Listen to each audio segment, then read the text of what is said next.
Saludos, estimados espectadores. Quienes han viajado a Tailandia, India, Bangladesh y otros países de Asia y África, seguramente han visto los coloridos transportes urbanos de estas regiones. Quienes no han viajado allá, seguramente lo han visto en videos de blogueros viajeros.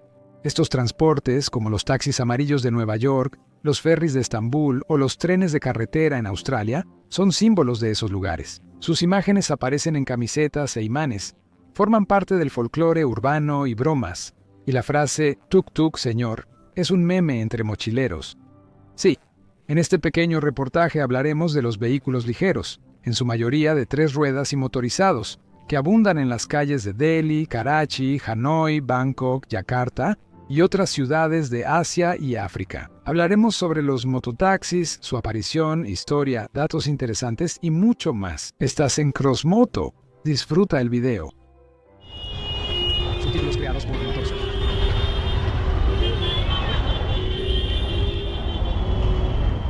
Entonces, primero vamos a aclarar un poco la terminología. Todos estos coloridos vehículos de 3 ruedas tienen varios nombres. Algunos de ellos son términos técnicos. Por ejemplo, en los países de habla inglesa predomina el término auto-rickshaw, mientras que en los de habla rusa se usa más motoricksha. Los otros 20 o más son apodos regionales para los rickshaws motorizados, según la zona y dialectos. En Tailandia se llaman tuk-tuk, pero el nombre no viene de la palabra tailandesa tuk, que significa barato. Lo más probable es que sea una simple imitación del sonido del motor de 2 tiempos, tuk-tuk. En la India, a menudo se usa el término común Bajaj, simplemente porque la mayoría de los mototaxis fueron fabricados por esa compañía. En otros lugares se encuentran los siguientes nombres: Tuxi, Tum Tum, Tempo, Bao Bao, Johnny B, Lapa Lapa, Mototaxi, Pijan, Changari, Baby Taxi y así sucesivamente. En este video, para no crear confusión, nos quedaremos con los términos rickshaw, motor-rickshaw y el nombre de jerga más popular, tuk-tuk. El rickshaw motorizado proviene del rickshaw tradicional. El propio nombre rickshaw en japonés está compuesto por 3 caracteres que significan las siguientes palabras: persona, fuerza, carreta. Parece nombre de producto en AliExpress. Resulta que el rickshaw es, la mayoría de las veces, un carro de 2 ruedas que es jalado por una persona que sostiene las varas. En los siglos XVII y XVII, 18 carros similares eran comunes en París, aunque después perdieron popularidad. En Japón, los rickshaws surgieron a finales de 1860 y principios de 1870, y luego se extendieron a otros países asiáticos. Hay 2 versiones sobre el origen de los rickshaws en Japón. Una dice que un misionero estadounidense, Jonathan Goebel o Jonathan Scobie, lo inventó para su esposa enferma. Otra versión dice que el rickshaw fue idea de Yosuke Izumi, Tokushiro Suzuki y Kosuke Takayama. En cualquier caso, fueron ellos quienes en 1870 obtuvieron en Tokio el permiso oficial para fabricar y vender este tipo de carruajes. La llegada de los rickshaws a Japón se relaciona con la influencia occidental, que creció tras la Revolución Meiji de 1868. El ritmo de vida en las ciudades aumentó considerablemente. La necesidad de mover personas rápidamente se intensificó y los palanquines que se usaban antes ya no eran suficientes. Se movían más lento y requerían al menos 2 porteadores. Tener un caballo era para ricos. La clase media prefería pagarle a un pobre que jalaba el rickshaw. A finales del siglo XIX y principios del XX, en Japón, había alrededor de 210,000 rickshaws, pero después su número empezó a disminuir. Cediendo su lugar a las bicicletas y al transporte motorizado, el rickshaw se traslada a un país más pobre. Algunos datos indican que los primeros bicitaxis surgieron en la década de 1880. Con el motor de combustión interna, la evolución del rickshaw al mototaxi era inevitable.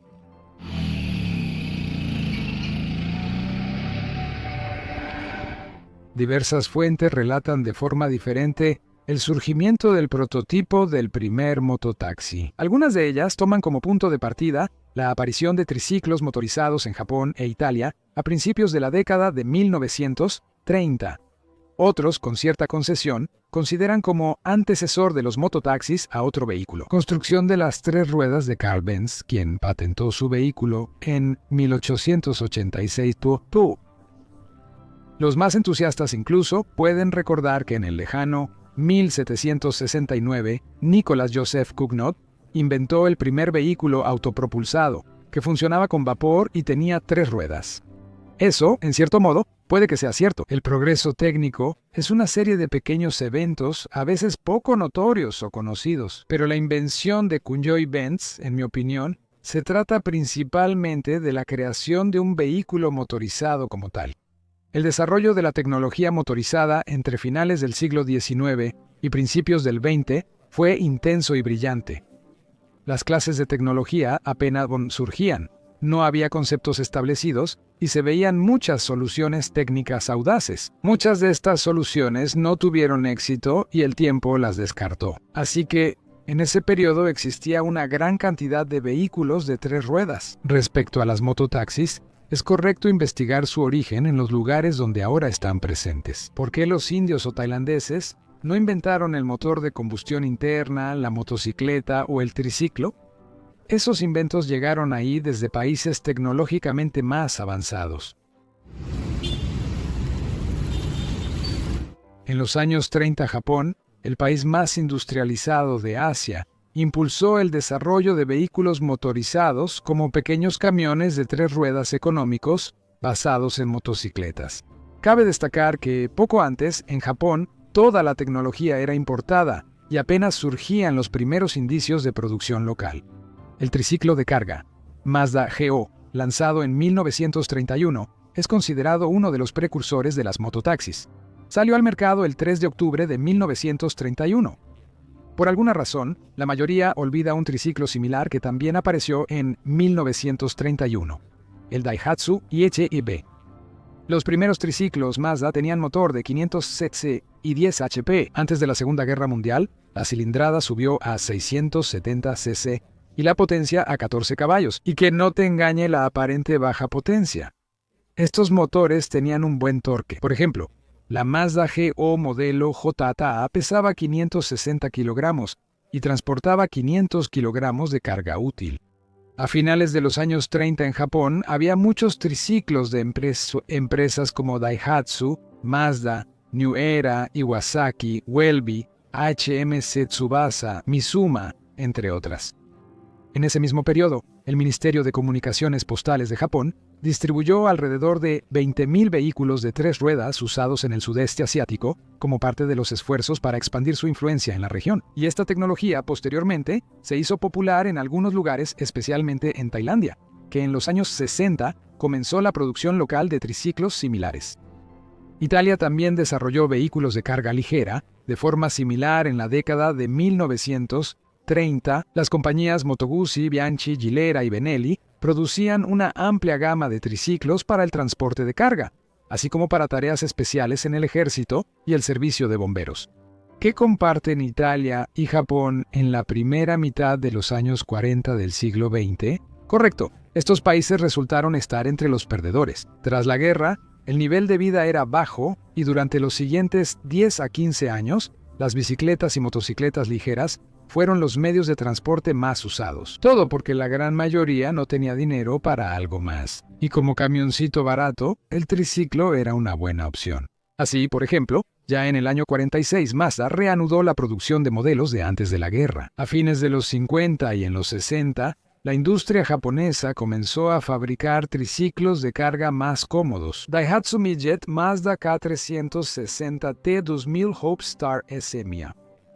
En estos camiones K aparecieron techos, parabrisas y un poco después, cabinas completas que protegían contra el mal clima. En Italia, tras la guerra, hubo procesos similares. A finales de los años 40, el ingeniero Carodino Doscanio diseñaba scooters para Piaggio. En 1946, creó un pequeño camión comercial de 3 ruedas, aprobado por los jefes de la empresa. La máquina recibe el nombre de Piaggio Ape.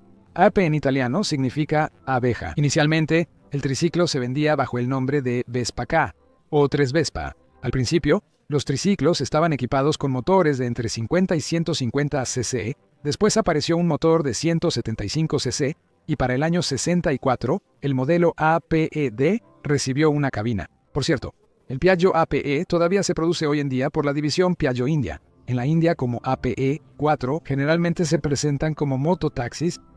Hasta octubre de 2013, Italia producía una pequeña cantidad de APE, pero Piaggio anunció que dejaría de fabricarlo ahí y concentraría el ensamblaje en la India.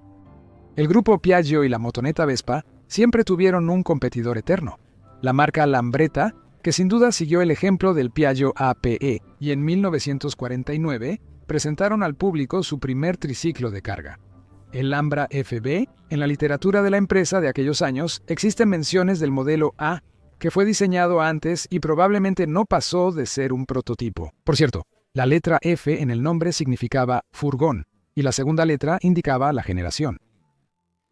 Lambra recibió su nombre por el río cercano a la fábrica. La evolución de Lambra siguió un camino similar al de APE.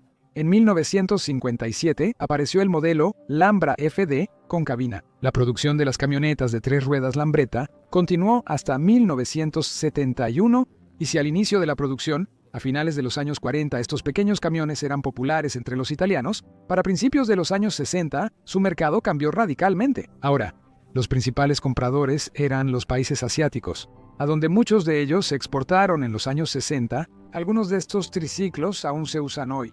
Por cierto, ¿sabían que las mototaxis existieron en cantidades muy pequeñas en la Unión de Repúblicas Socialistas Soviéticas? En 1957 se lanzó la motoneta Viatka BP, 150 copia de la Vespa, 150 Gran Sport de 1955. 2 años después, en octubre-noviembre del 59, en una exposición en Moscú, se presentaron camioncitos de 3 ruedas en versiones furgón, volquete y plataforma de carga. Estos camioncitos se parecen mucho al Piaggio APE, pero había una cuarta variante, el mototaxi Bopi 150T, que en su diseño era similar al primer Lambro. Esta mototaxi fue encargada por la UDNJ para transportar visitantes en la exposición, y se fabricaron alrededor de 50 ejemplares de estos mototaxis.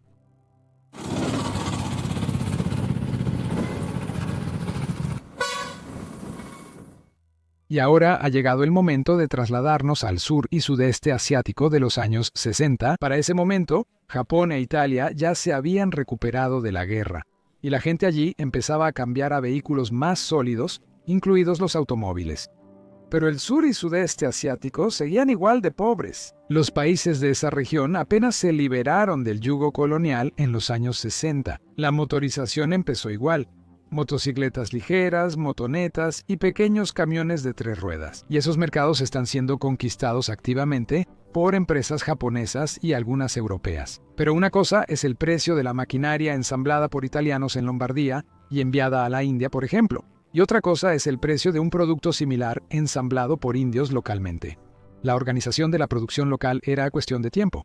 Había tanto sucursales de empresas extranjeras como empresas locales que habían dominado la producción de maquinaria. Por ejemplo, a los indios no les afectó tanto que se detuviera la producción de Lambretta. Primero, ya había un fabricante local grande ahí. En 1945 se fundó Bajaj, originalmente llamada Bajaj Trading Corporation Private Limited, dedicada a importar y vender 2 y 3 colecciones. Y en 1959 obtuvo una licencia del gobierno de la India para fabricar vehículos de 2 y 3 ruedas, así como una licencia de Piaggio para fabricar scooters Vespa en la India. Luego, Bajaj se convirtió en el principal fabricante de mototaxis en la India, y su nombre pasó a ser genérico, como Xerox. En 1972 se fundó Scooters India Limited y empezó la producción de motonetas. Un par de años después, Scooters India dominó la producción de triciclos Bikram Lambretta bajo licencia. Los Bikram fueron tan populares y demandados que en 1997 la empresa decidió dejar las motonetas de 2 ruedas. Enfocamos todos nuestros esfuerzos en los mototaxis. La división Piaggio India se inauguró en 1999. Durante décadas los mototaxis evolucionaron. En varios modelos modernos, el motor pasó de debajo del asiento del conductor a la parte trasera, bajo el asiento de los pasajeros. Además de los motores de gasolina, también se utilizan motores diésel, y en algunas regiones varios mototaxis se modifican para funcionar con gas natural licuado. ¿Saben? Es difícil creer en las normas ecológicas en la India, pero existen y los mototaxis han evolucionado para reducir emisiones. Ahora, en vez de motores de 2 tiempos como en los 60, usan principalmente motores de 4 tiempos. En los últimos 15 años ha aumentado la electrificación de los tuk-tuks. aunque sabemos que esto no es realmente más ecológico. Pero localmente, en las calles de una ciudad en particular, gracias a esta solución, hay menos gases de escape en el aire y menos ruido. Así, ya en 2013 en la India había alrededor de 100.000 rickshaws eléctricos. Ahora hay mucho más que eso. Sin embargo, como muchos motociclistas, la mayoría de los conductores de rickshaws son conservadores. Por ejemplo, la empresa TVS, nueva en el mercado de mototaxis, ofreció innovaciones en el modelo TVS King, como el rediseño de la palanca de reversa. Sin embargo, los conductores de rickshaw indios inicialmente resistieron estos cambios, y la empresa tuvo que poner atención en mercados externos, donde los mototaxis eran un fenómeno relativamente nuevo: África, Sudamérica y Medio Oriente. Los rickshaws se popularizaron por su bajo costo, movilidad y facilidad para circular en calles congestionadas de grandes ciudades. El clima de la región también favorece la expansión de los mototaxis, ya que ahí hace calor todo el año y el techo del vehículo protege a conductores y pasajeros de la lluvia o el sol intenso. Los tuk-tuks surgieron como resultado del desarrollo natural del transporte: porteadores a pie, rickshaws de bicicleta y mototaxis, rickshaws a pie. Hoy en día, esto ya es una excentricidad que se conserva en pocos lugares del mundo. En Madagascar y Calcuta, India, los rickshaws de bicicleta son usados principalmente como transporte público, no como atracción turística. Pero lo más probable es que dentro de unos 20 años también se vuelvan una rareza. Bangladesh es actualmente la capital mundial de los rickshaws de bicicleta, con 400.000 bicicletas carroza registradas oficialmente. En Myanmar, los rickshaws de bicicleta son populares en Yangon, donde se prohibió el transporte motorizado, y el taxi en automóvil sigue siendo caro. A los rickshaws de bicicleta en Myanmar se les llama Sai Kaa, alargando la última sílaba al estilo birmano Kaa. La palabra proviene del inglés colonial sidecar, lo que caracteriza la construcción del rickshaw de bicicleta, es decir, la ubicación lateral de la cabina para pasajeros. Un desarrollo similar ocurrió con los mototaxis en Filipinas. Después de la guerra, quedaron muchas motocicletas japonesas con sidecar de las marcas Kuragan y Rikwa. La población local las usó para transporte y luego modificó la maquinaria importada siguiendo ese ejemplo. La única innovación que implementaron los filipinos fue el techo sobre el sidecar y el conductor. Los tuk-tuks participan plenamente en el tráfico asiático, aunque a veces parecen vehículos caseros sin control oficial. Pero no, tienen placas. Para ellos, existen señales de tránsito especiales y puntos específicos en las reglas de tráfico, además de que hay asociaciones de transportistas. Un dato interesante: en algunos países, en las señales de tránsito, se representa esquemáticamente el tipo de tuk-tuk que es común en ese país. Mototaxis han conquistado África en años recientes. Surgen proveedores y abren tiendas de refacciones. En Liberia, prohibieron los mototaxis para favorecer los mototaxis, que son más seguros que las motocicletas porque tienen marco y paredes de metal, además de menor velocidad. Tras prohibirse los mototaxis en Liberia, los accidentes de transporte motorizado bajaron un 90%. Las ciudades africanas enfrentarán problemas similares a los de las megaciudades asiáticas: transporte saturado, ruido y emisiones. Algunos países solucionaron esto radicalmente. Simplemente prohibieron los tuk-tuks, por ejemplo, en Nepal y China, en la metrópolis birmana de Yangon y en Islamabad, Pakistán. Con la llegada de Uber, aparecieron aplicaciones similares para pedir tuk-tuks. En Egipto y Sri Lanka es Uber Tuk, en la India. Yagno. Los mototaxis de 3 ruedas compiten fuertemente con los taxis convencionales por su bajo costo. Además de que el propósito principal de los mototaxis es bastante rutinario, como transportar personas y carga, también se ha encontrado espacio para competencias con estos vehículos. En la India, desde 2006, existe un evento llamado Rickshaw Run. Cada año cambian las rutas y aumentan los equipos. En 2006 la ruta iba de Kochi, Kerala, a Darjeeling, Bengala Occidental. En esa carrera, 34 equipos participaron y 31 llegaron a la meta. El Rickshaw Run se realiza cada 4 meses, en enero, abril y agosto, en la India. La ruta cambia cada vez, pero comienza desde el punto final de la carrera anterior. En el Rickshaw Run, 2022 equipos de Canadá y Suiza lograron un récord mundial de altitud en autorickshaw. En el Himalaya, conquistaron el paso Umling La, que se encuentra a 5.799 metros sobre el nivel del mar. El camino que atraviesa el paso Umlingla es el más alto del mundo. El campamento base sur del monte Everest, llamado Chomolungma, está a 5.300 metros de altitud, 264 metros más bajo.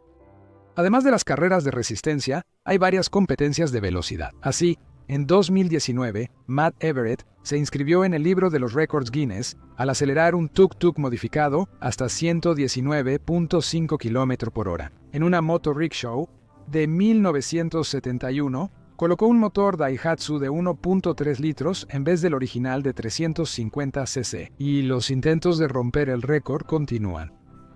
La triste verdad sobre los tuk-tuks y los rickshaws es que sus conductores pertenecen a los sectores más pobres de la población. En las capitales, a menudo son personas que vienen de las provincias, y en las provincias son personas que vienen de los pueblos. En las noches en la ciudad, suelen verse mototaxis estacionados con hamacas donde duermen los conductores. Su sueldo apenas les alcanza para comer y lo que sobra lo envían a sus familias.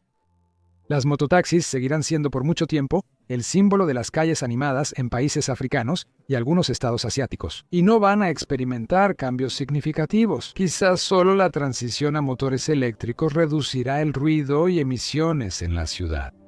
Y en este punto, amigos, mi relato llega a su fin. Esa es la historia de los coloridos medios de transporte de países lejanos y exóticos para nosotros.